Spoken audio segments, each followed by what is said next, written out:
Day 236. I thought I would feel ready when this day came. After everything, the cave, the betrayal, the camp, the waiting, I thought I would be calm. I wasn't. The mind is a battlefield that no one likes to talk about. All night, my thoughts circled like wolves. You don't have to do this. Just say the words. Just survive. You could live. You could help people. You could keep writing. It sounded so reasonable, so logical.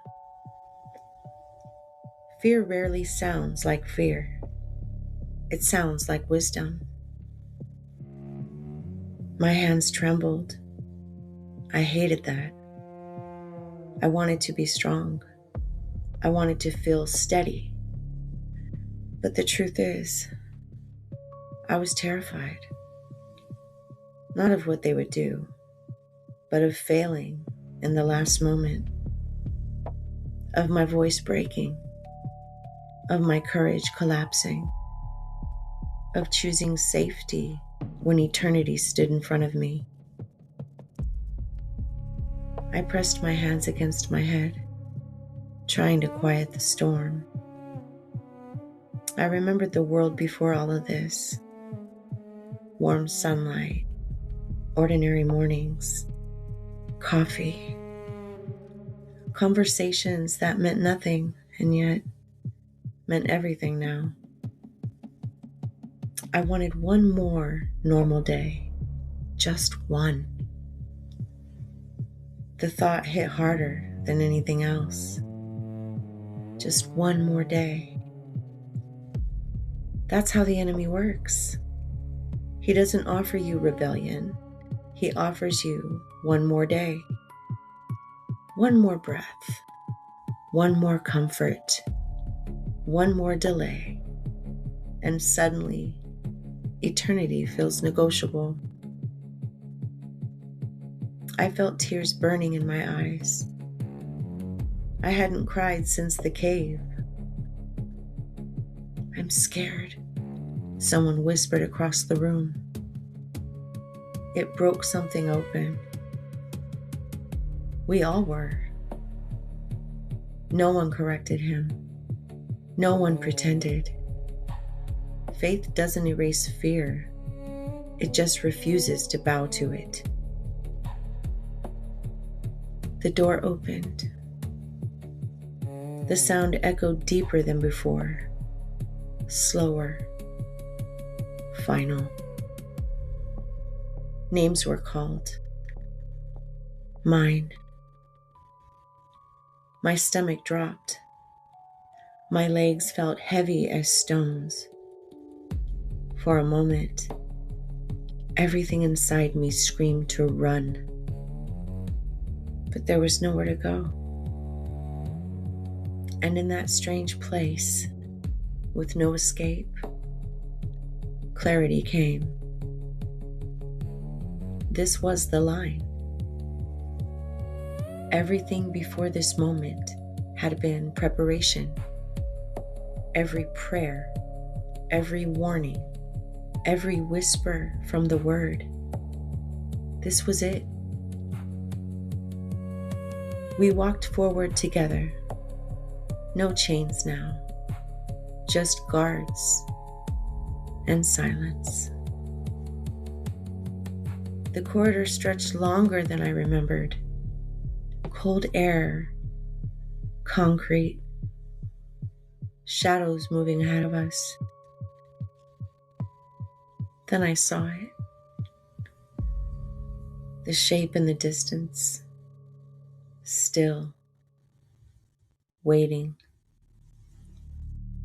My heart pounded so hard I thought they could hear it.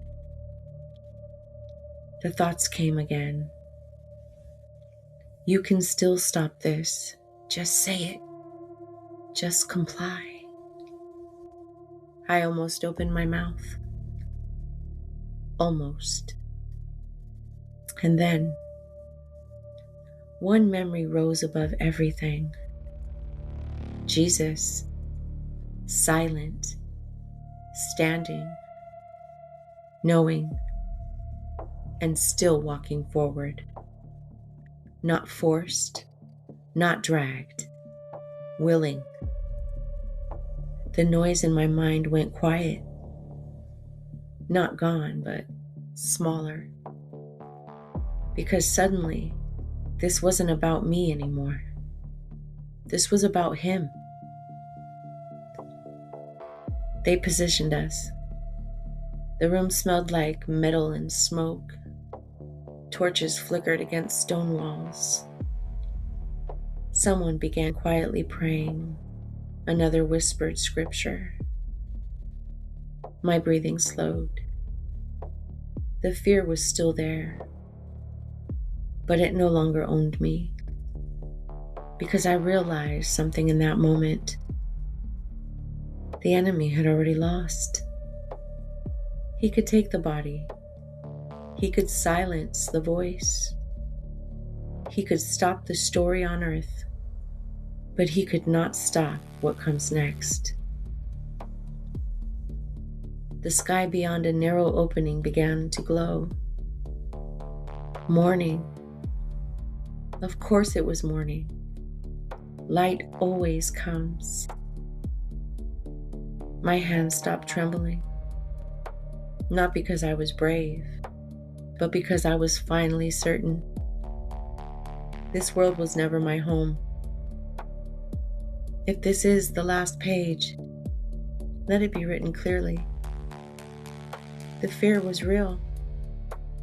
The battle in my mind was real. The temptation to choose safety was real. But Jesus was more real. They stepped forward. The room went still. I lifted my eyes, and in that final moment, I felt something I never expected. Not dread, not panic. Peace. Deep. Unshakable. Certain. The kind that doesn't belong to this world. The door opened wider. Light poured in. And I walked forward. Not defeated. Not afraid. But finally free.